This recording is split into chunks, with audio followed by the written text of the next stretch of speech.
नमस्कार दोस्तों, हम फिर से लेकर आ चुके हैं आप लोगों के लिए शाम की सभी ताज़ा और बड़ी खबरें। फटाफट अंदाज में एक एक कर कर बताएंगे आपको आज देश और दुनिया से क्या बड़ी खबरें निकल कर सामने आ रही हैं। लेकिन उससे पहले दोस्तों एक नज़र डालेंगे सुर्खियों पर। प्रधानमंत्री नरेंद्र मोदी के ऊपर गरजे असदुद्दीन ओवैसी, बोले प्रधानमंत्री कहते हैं हमें गाली मत दो, कहते हैं देश में कितनी महंगाई बढ़ जाए मैं इसका जिम्मेदार नहीं हूं। बताएंगे क्या कुछ बोला है। वहीं पर अगली बड़ी खबर में हम आपको बताएंगे दोस्तों, दरअसल आपको बताते चले हिमाचल में मिली करारी हार से बीजेपी बौखला उठी है। जी हां, दरअसल आपको बता दें 10 साल पुराना खिलाफ बीजेपी का कल कांग्रेस ने ढहा दिया और ये बात बीजेपी को बर्दाश्त नहीं हो रही क्योंकि ये जेपी नड्डा का गृह राज्य है। वहीं पर अगली बड़ी खबर में हम आपको बताएंगे दोस्तों, प्रियंका गांधी की मोदी सरकार को चेतावनी, बोले कमीशन वाली सरकार नहीं चलेगी, अब इस बार कांग्रेस जीतेगी और कांग्रेस जो है भ्रष्टाचार खत्म करेगी। वहीं पर अगली बड़ी खबर में हम आपको बताएंगे दोस्तों, राहुल गांधी की पीएम नरेंद्र मोदी को सलाह। दरअसल आपको बता दें दोस्तों, कल जिस तरीके से मणिपुर में हिंसा फैली है उसको लेकर राहुल गांधी पीएम मोदी पर हमलावर हो गए। बताएंगे दोस्तों क्या कुछ बोला और क्या सलाह दी है। वहीं पर अगली बड़ी खबर में हम आपको बताएंगे दोस्तों, बृजभूषण के खिलाफ कोई एक्शन न लेने पर भड़के पहलवान, बोले जल्द ही करेंगे सारे मेडल वापस। आपको बताते चले दरअसल जिस तरीके से पहलवानों को पीटा गया, उनके सर फोड़े गए, ये बहुत ही शर्मनाक था। ऐसा लग रहा है जैसे वहां पर पहलवान नहीं बैठे हो दोस्तों, आतंकवादी बैठे हो। आप समझिए पूरी तरफ बैरिकेडिंग लगा दी गई है। बताएंगे क्या कुछ मामला है। वहीं पर अगली बड़ी खबर में हम आपको बताएंगे, बृजभूषण पर अखिलेश यादव चुप लेकिन डिंपल ने उड़ा दी धज्जियां। बताएंगे क्या कुछ बोली है अखिलेश की वाइफ डिंपल यादव। वहीं पर अगली बड़ी खबर में हम आपको बताएंगे, किसान नेता राकेश टिकैत की सरकार को चेतावनी, बोले यहां पर ट्रैक्टर पहुंचने में ज्यादा टाइम नहीं लगेगा। बताएंगे क्या कुछ बोला राकेश टिकैत ने उस दिन की घटना के बारे में। वहीं पर सत्यपाल मलिक के बड़े खुलासे के बाद मचा हड़कंप। सत्यपाल मलिक बोले चुनाव से पहले केजरीवाल होंगे गिरफ्तार। बताएंगे आखिरकार सत्यपाल मलिक ने ऐसा क्यों बोला। वहीं पर रणदीप सुरजेवाला का बीजेपी के ऊपर बड़ा हमला, बोले बीजेपी को नहीं मणिपुर और मणिपुर के लोगों की चिंता, वहां पर लॉ एंड ऑर्डर फेल जी है, लोगों को जलने के लिए छोड़ दिया वहां पर। तो सारी खबरें फटाफट अंदाज में देंगे, बताएंगे क्या कुछ ममता बनर्जी ने बोला है। फिलहाल खैर चलिए बढ़ते हैं सबसे पहले और सबसे बड़ी खबर की ओर। दरअसल दोस्तों आपको बताते चले, प्रधानमंत्री नरेंद्र मोदी के ऊपर हमलावर हुए असदुद्दीन ओवैसी, बीजेपी को लिया आड़े हाथ। असदुद्दीन ओवैसी ने बीजेपी के ऊपर हमला बोलते हुए कहा कि भारतीय जनता पार्टी कहती है, प्रधानमंत्री कहते हैं कि लोग मुझे गालियां दे देकर जा रहे हैं, कांग्रेस आती है और मुझे गालियां देना शुरू कर दिया है।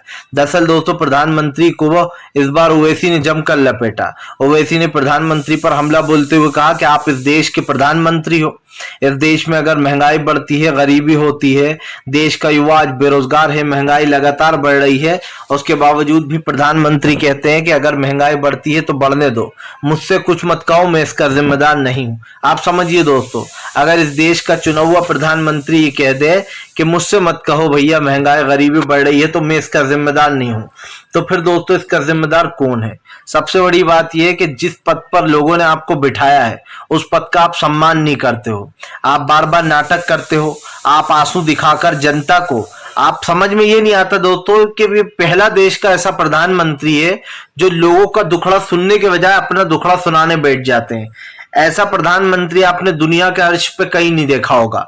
जाहिर सी बात है जनता इसलिए आती है कि वो आपको अपनी प्रॉब्लम सुना पाए कि भैया प्रधानमंत्री जी महंगाई बढ़ रही है, गरीबी बढ़ रही है, हमारे बच्चे पढ़ नहीं पा रहे हैं, हम सही से खा नहीं पा रहे हैं, अनाज नहीं खरीद पा रहे हैं, हम क्या करें इतनी महंगाई में।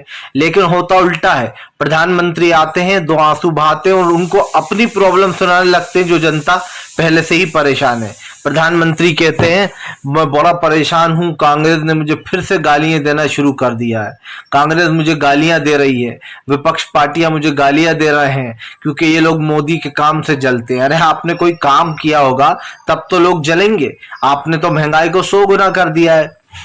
अगर आपने महंगाई कम की होती तो शायद लोग आपकी तारीफ करते। फिलहाल चलिए बढ़ते हैं एक और अगली बिग ब्रेकिंग की तरफ।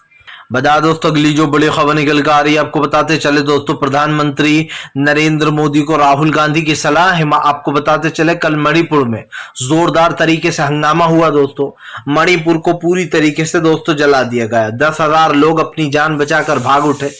दरअसल आपको बताते चले दोस्तों, 2 आपस में कह सकते हैं दोस्तों कि दो जो वहां के दो समुदाय हैं, समुदाय तो खैर नहीं कह सकते, लेकिन हाँ दोस्तों जो थोड़ा फासला है, जो वहां के आदिवासी लोग हैं दोस्तों, उनमें और वहां के रहने वाले लोगों में झड़प हो गई। आपको बताते चले रातों रात मणिपुर जलने लगा, जिसके चलते मणिपुर में फैली हिंसा को लेकर अब राहुल गांधी ने पीएम मोदी को सलाह दी है। राहुल गांधी ने मणिपुर के लोगों से अपील की है कि वो संयम और शांति बनाए रखें, आपस में ना भिड़े। आपको बताते चले दोस्तों, राहुल गांधी ने प्रधानमंत्री से भी अपील की। राहुल ने प्रधानमंत्री से कहा कि मणिपुर जल रहा है और मणिपुर के जो लोग हैं वो लगातार परेशान हैं। राहुल गांधी ने कहा कि प्रधानमंत्री को जल्दी ही मणिपुर के लिए कुछ करना चाहिए। राहुल गांधी ने कर्नाटक पर भी बात की।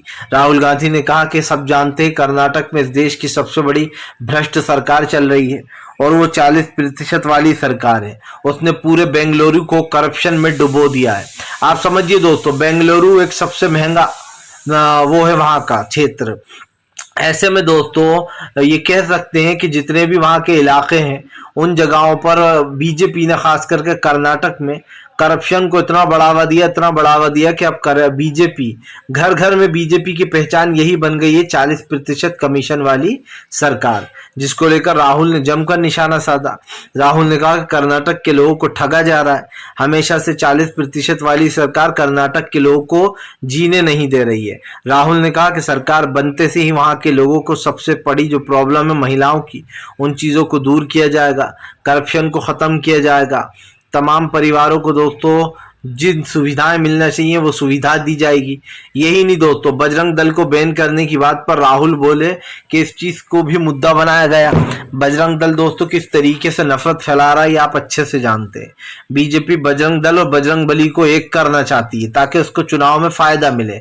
बीजेपी ये साबित करने की कोशिश कर रही है कि कांग्रेस बजरंग दल को नहीं बजरंग बली को बैन कर रही है। बताएंगे। फिलहाल चलिए बढ़ते हैं एक और अगली बिग ब्रेकिंग की तरफ। बता दोस्तों अगली जो बड़ी खबर निकल कर आ रही है, आपको बताते चले दोस्तों, बृजभूषण की कोई गिरफ्तारी ना होने पर भड़के दोस्तों महिला पहलवान, जमकर बीजेपी को सुनाई खरी खोटी। दरअसल दोस्तों हम पहली बार देख रहे हैं कि महिला पहलवानों के आसपास पूरी बैरिकेडिंग लगा दी गई है। यही नहीं दोस्तों, ना वहां पर कोई रिपोर्टर जा सकता है, ना आम इंसान जा सकता है दोस्तों, तो फिर उनको कवर कैसे किया जाएगा? सबसे बड़ा सवाल ये है। आप कहते हो कि वहां पर धारा 144 लागू है, लेकिन सबसे बड़ा सवाल ये है दोस्तों कि धारा 144 4 लोगों के लिए होती है। एक साथ 4 लोग नहीं जा सकते, 1 या 2 लोग दोस्तों धारा 144 में जा सकते हैं। लेकिन आप समझिए दोस्तों, धारा 144 लगाने के बावजूद भी उनका भी उल्लंघन किया जा रहा है। 1 से 2 लोगों को भी नहीं जाने दिया जा रहा है। अगर कोई उनका समर्थन करने आ रहा है, अगर कोई दोस्तों उनका इंटरव्यू लेने आ रहा है, तो उन लोगों को वहां तक पहुंचने नहीं दिया जा रहा है। सबसे बड़ी बात सवाल ये है दोस्तों कि आज हम जो लोकतंत्र को देख रहे हैं बर्बाद होते हुए, उसके बावजूद भी बीजेपी कहती है कि देश में लोकतंत्र है। अगर यही लोकतंत्र है कि आप जिन खिलाड़ियों ने देश के लिए मेडल जीते उनके आसपास बैरिकेडिंग लगा दोगे और जनता को या फिर तमाम पत्रकारों को उनके पास जाने नहीं दोगे, तो फिर उनकी आवाज जनता लोगों तक कैसे पहुंचेगी? आप समझिए दोस्तों, जो मीडिया को रोका जा रहा है, उनसे बात नहीं करने दी जा रही है, इसका क्या मतलब समझे हम? कि आप लोग उनकी आवाज या फिर उनका कोई भी वीडियो किसी के पास पहुंचने नहीं देना चाहते। देखिए दोस्तों, इस केस में सही गलत की बात तो हम बाद में करेंगे, लेकिन परसों जो घटना हुई जिसमें लगातार सिर्फ 4 पाई ले जाने के ऊपर पुलिस ने उन लोगों को पीट दिया, 1-2 लोगों के सर फोड़ दिए, ये दोस्तों क्या लोकतंत्र के खिलाफ नहीं है कि आप खिलाड़ियों से कह रहा आप कीचड़ में सो जा? फिलहाल चलिए बढ़ते हैं एक और अगली बिग ब्रेकिंग की तरफ। बता दोस्तों अगली जो बड़ी खबर निकल कर आ रही है, आपको बताते चले दोस्तों, सत्यपाल मलिक के खुलासे के बाद मच गया हड़कंप। दरअसल आपको बताते चले दोस्तों, कल सत्यपाल मलिक ने एक बात कही जिस बात को लेकर अब चर्चा शुरू हो गई है कि क्या सत्यपाल मलिक सही कह रहा है, क्या ऐसा हो सकता है? आपको बता दें कल सत्यपाल मलिक ने कहा कि चुनाव से पहले केजरीवाल गिरफ्तार होंगे। आपको बता दें सत्यपाल मलिक के इस खुलासे के बाद लगातार हंगामा मचा हुआ है, क्योंकि अगर एक तरीके से देखा जाए दोस्तों तो सब जानते हैं कि विपक्षी एकता को लेकर बातें चल रही हैं और विपक्षी एकता को लेकर दोस्तों कई कयास भी लगाया जा रहा है। माना जा रहा है विपक्षी एकता 2024 में मोदी सरकार को चुनाव हरा देगी। और यही नहीं दोस्तों, मोदी सरकार को 2024 का चुनाव हमेशा याद रहेगा क्योंकि बहुत बड़े मार्जिन से बीजेपी हारेगी। अब बात ये शुरू होती है दोस्तों कि 10 साल बीजेपी को देने के बावजूद भी बीजेपी ने देश के लिए कुछ नहीं किया। मनमोहन सिंह साहब से लेकर तो दोस्तों देश के तमाम नेता, देश के तमाम पीएम कुछ ना कुछ करके गए देश के लिए, लेकिन हमारे देश के माननीय प्रधानमंत्री पहले ऐसे होंगे जो आप समझना, मैं आपको आज बता रहा हूं, आप ये बात उस वक्त याद करोगे दोस्तों जब प्रधानमंत्री पीएम के पद से उतर चुके होंगे 2024 में, और यही मीडिया उनकी कमजोरियां और उनकी कमी गिनवा रही होगी। सबसे पहली बात तो ये कि प्रधानमंत्री एक देश के अच्छे पीएम नहीं बन पाए और ये प्रधानमंत्री देश के डिजास्टर प्रधानमंत्री साबित हुए हैं, क्योंकि आज तक जितने भी प्रधानमंत्री आए उन्होंने कभी भी ऐसे डिसीजन नहीं लिए, ऐसे कानून नहीं लाए दोस्तों जो देश के लिए खतरनाक हो। लेकिन इस प्रधानमंत्री नरेंद्र मोदी ने हमारे देश के लिए ऐसे कानून लाए हैं ये जिसको सुनकर भी लोग हैरान हो गए। सत्यपाल मलिक का ये खुलासा कि केजरीवाल चुनाव से पहले गिरफ्तार होंगे, ये कहीं ना कहीं संकेत देता है दोस्तों कि ऐसा हो भी सकता है। फिलहाल चलिए बढ़ते हैं एक और अगली बिग ब्रेकिंग की तरफ। बता दोस्तों अगली जो बड़ी खबर निकल कर आ रही, ममता बनर्जी ने प्रधानमंत्री को एक ही दाव से किए चारों खाने चित। आपको बताते चले जो महिला पहलवान है, जितने भी खिलाड़ी वहां बैठे उन लोगों के समर्थन में आ गई हैं ममता बनर्जी। बीजेपी को खुली चुनौती दे डाली है और कह दिया है कि वो महिला खिलाड़ियों के साथ खड़ी हैं हर कदम पर। तो ममता बनर्जी ने दोस्तों मोदी सरकार को लंबा चौड़ा पोस्ट लिखकर सुना डाला है। और ऐसा वैसा नहीं दोस्तों, ममता बनर्जी ने मोदी सरकार को चेतावनी भी दे दी है कि इस देश के खिलाड़ियों के साथ अपमान ना किए जाए, क्योंकि जब ये खिलाड़ी दोस्तों आप समझिए बदला लेंगे तो सरकार समझ भी नहीं पाएगी खिलाड़ियों ने कब क्या कर दिया है। आपको बताते चले दोस्तों, ममता बनर्जी ने मोदी सरकार को घेरते हुए लिखा, हमारी बेटियों के सम्मान को इस तरह से कम नहीं आंका जा सकता। ये बहुत ही शर्मनाक है। ये पूरे देश की बेटियां हैं, भारत उनके साथ खड़ा है। मैं भी हमारे पहलवानों के साथ खड़ी हूं। कानून सबके लिए एक है। शासन का कानून इन योद्धाओं की गरिमा पर कब्जा नहीं कर सकता। आप उन पर हमला कर सकते हैं लेकिन आप उनके हौसलों को नहीं तोड़ सकते। ये लड़ाई सच्चाई की लड़ाई है और ये लड़ाई जारी रहेगी।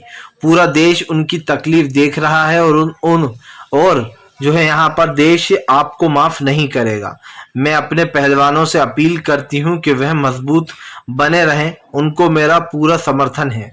आपको बताते चले दोस्तों, आप समझिए ममता बनर्जी ने मोदी सरकार को एक पोस्ट से पूरी तरीके से ढेर कर दिया है। जाहिर सी बात है दोस्तों, और देश का पहलवान देश का गौरव बढ़ाते हैं। जब भी वो मेडल जीत कर आते हैं तो प्रधानमंत्री उनका क्रेडिट खुद ले लेते हैं और कहते हैं कि अरे हमारी वजह से जीत के आए हैं। आप समझिए खिलाड़ियों का क्रेडिट भी खुद ले लेते हैं। फिलहाल चलिए बढ़ते हैं एक और अगली बिग ब्रेकिंग की तरफ। बता दोस्तों अगली जो बड़ी खबर निकल कर आ रही है, आपको बता दोस्तों कांग्रेस ने फिर दी बीजेपी को पटकनी। हिमाचल में 10 साल बाद दोस्तों बीजेपी से छीन लिया नगर निगम का कब्जा। जी हां, आपको बता दोस्तों म्युनिसिपल कॉर्पोरेशन इलेक्शन में बीजेपी को बुरी तरीके से मात दी है कांग्रेस ने।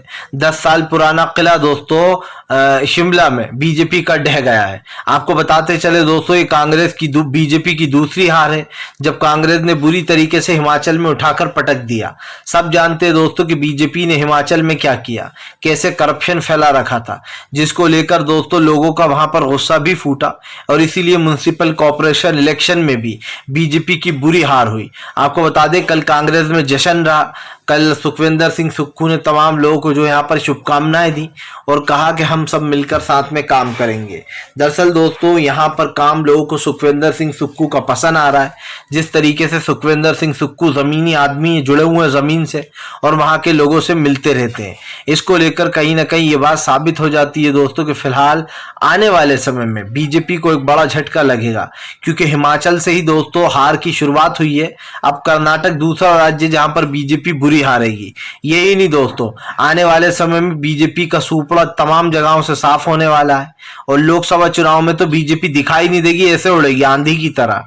जो लोग ये ढिंढोरा पीटते फिरते थे कि हम 50 साल तक सत्ता में रहेंगे, आप देखना उनके मुंह पे कैसे कालक पुतती है। महज 10 साल में बीजेपी ने इतना करप्शन फैला दिया कि लोगों ने हाथ जोड़ लिए, भैया 50 साल तो बहुत दूर की बात है, 5 मिनट झेल नहीं सकते हम तुम्हें। और यही कारण है जो बीजेपी दोस्तों म्युनिसिपल कॉर्पोरेशन इलेक्शन में बुरी तरीके से हारी। अब आने वाले समय में बीजेपी के हार की शुरुआत तो शुरू हो ही चुकी है। फिलहाल चलिए बढ़ते हैं एक और अगली बिग ब्रेकिंग की तरफ। बता दोस्तों अगली जो बड़ी खबर निकल कर आ रही है, जेडीयू नेता ने दोस्तों कर दी बजरंग दल बैन की मांग, तो बौखला गई बीजेपी। बोले बजरंग बली का प्रकोप फूटेगा, जेडीयू पर होगी तार तार। दोस्तों पहले तो आप एक बात समझिए, बीजेपी दोस्तों बजरंग बली और बजरंग दल को एक बताने की कोशिश कर रही है। और वो एक बताने की कोशिश क्यों कर रही है, इसका मोटिव साफ है। बीजेपी ये साबित करना चाहती है कि कांग्रेस जो है वो बजरंग बली विरोधी है, जबकि दोस्तों कांग्रेस ने क्या कहा है कि हम बजरंग दल को बैन करेंगे। आप समझिए दोस्तों, जो लोग आज बीजेपी में बैठे हुए हैं जैसे ज्योतिरादित्य सिंधिया, वो खुद बजरंग दल को दोस्तों उन्वादी और जातिवादी बताते थे कि ये बजरंग दल नफरत फैलाता है और दंगे फैलाती है, एक ऐसा संगठन है। दोस्तों बजरंग दल और बजरंग बली का कुछ लेना देना नहीं है। आप समझिए दोस्तों, कई लोग ऐसे होते हैं जो लोग दोस्तों आप समझिए मंदिर में बैठकर अपने आप को पुजारी बताते हैं लेकिन वो रेपिस्ट निकलते हैं। जैसे चिन्मयानंद दोस्तों, चिन्मयानंद कैसे अपने आप को जो है भक्त बताता रहा लेकिन रेपिस्ट निकला। कुछ लोग दोस्तों अपने आप को मौलवी बताते हैं लेकिन वो क्या निकलते हैं दोस्तों, वो भी कहीं के लोग, कोई रेपिस्ट निकलता है, कोई कुछ निकलता है। तो दोस्तों ये धर्म, कोई इंसान अगर कोई सा धर्म का होता है दोस्तों और वो मान लीजिए पंडित बन गया, वो मौलवी बन गया, लेकिन दोस्तों उसके कर्म जो है वो बड़े खतरनाक है। वो सिर्फ दुनिया को दिखाने को मौलवी और पंडित बना है, लेकिन अंदर से वो क्या है ये आपको भी पता है। और यही कारण दोस्तों जो आप समझिए बजरंग बली का नाम यूज कर कर ये बजरंग दल शुरुआत से ही दंगे नफरत फैला रहा है। यही कारण है दोस्तों जो बजरंग दल के ऊपर लगातार कांग्रेस ने अब प्रहार बोल दिया है। कांग्रेस ने ऐलान किया है कि वो जैसे ही सरकार बनेगी बजरंग दल को बैन करेगी और जो है यहाँ पर दोस्तों बजरंग दल के साथ साथ जो है आतंकवादी संगठनों को भी। लेकिन बीजेपी ने दोस्तों इस मुद्दे को उठा लिया। अब बीजेपी को लगा कि अब डूबते हुए को तिनके का सहारा, अब हम इनके मैनिफेस्टो से ये वाला मुद्दा उठा लेते हैं। तो खुद नरेंद्र मोदी क्या वो लगा रहे हैं भाषण, जो है आप समझिए बजरंग दल जिंदाबाद। अब आप समझिए दोस्तों, बजरंग बली जिंदाबाद कहते तो समझ में भी आता, लेकिन बजरंग दल जिंदाबाद इसका मतलब तो ये है कि आप लोग उन लोगों के साथ खड़े हो जो देश में नफरत फैला रहा है, जो हिंदू मुसलमान कर रहे हैं, जो दंगे फैला रहा है, जो जुनैद और नासिर के को मार कर गौ हत्या के नाम पर अपने आप को बजरंग दल का व्यक्ति कहते हैं। आप उनको सपोर्ट कर रहे हो, जाहिर सी बात है आप डायरेक्टली ना करो इनडायरेक्टली कर रहे हो। आप खुद कह रहे हो कि भैया बजरंग दल जिंदाबाद, इसके क्या मायने हैं कि आप जो है ऐसे संगठनों को सपोर्ट करते हो जो देश में नफरत फैलाते हैं। उधर आपके जो सम्राट हैं चुने हुए बिहार के, वो कह रहा है कि हम किसी भी उन्वादी के साथ नहीं है। एक तरफ तो बजरंग दल को सपोर्ट करते हो, दूसरी तरफ आपके ही नेता मुकर जाते हैं। फिलहाल चलिए बढ़ते हैं एक और अगली बिग ब्रेकिंग की तरफ। बता दोस्तों अगली जो बड़ी खबर निकल कर आ रही है, आपको बताते चले दोस्तों, बृजभूषण की गिरफ्तार ना होने पर भड़की डिंपल यादव। भले ही अखिलेश यादव चुप रहे, डिंपल ने उड़ाई धज्जियां। दरअसल दोस्तों आपको बता दें, डिंपल यादव को कहना है कि ऐसे लोगों के ऊपर सख्त से सख्त कार्रवाई होना चाहिए। सबसे बड़ी बात यह दोस्तों कि कल सुप्रीम कोर्ट का जो फैसला आया उसको सुनकर मैं बहुत निराश हुआ। मैं क्या, खैर सभी निराश हुए होंगे। सुप्रीम कोर्ट ने कमेटी गठित करने से मना कर दिया और सलाह भी दे डाली पहलवानों से। आप समझिए, देखिए दोस्तों, सुप्रीम कोर्ट ने जो भी फैसला दिया हम उसका सम्मान करते हैं, लेकिन दोस्तों हम इसको कहीं से भी सही नहीं ठहराएंगे, क्योंकि सुप्रीम कोर्ट में भी जो जज बैठे हैं दोस्तों वो इंसान ही है और इंसानों से गलती होती ही होती है। तो आप समझ सकते हैं कि ये जो कमेटी नहीं बनाई जा रही है और सुप्रीम कोर्ट के कहने के बाद जब एफआईआर दर्ज हुई, पोक्सो एक्ट लगाया गया, उसके बाद बृजभूषण गिरफ्तार नहीं होता है, तो सवाल सुप्रीम कोर्ट पर भी उठते हैं। क्योंकि जब अतीक ने सुप्रीम कोर्ट से अपनी सिक्योरिटी मांगी थी, तब सुप्रीम कोर्ट ने देने से इनकार कर दिया। तब लोग समझ गए थे कि अब अतीक का एनकाउंटर होना ही होना है, और वही हुआ भी। अतीक अशरफ को मार दिया। वीडियो अच्छा लगे तो लाइक जरूर कीजिएगा।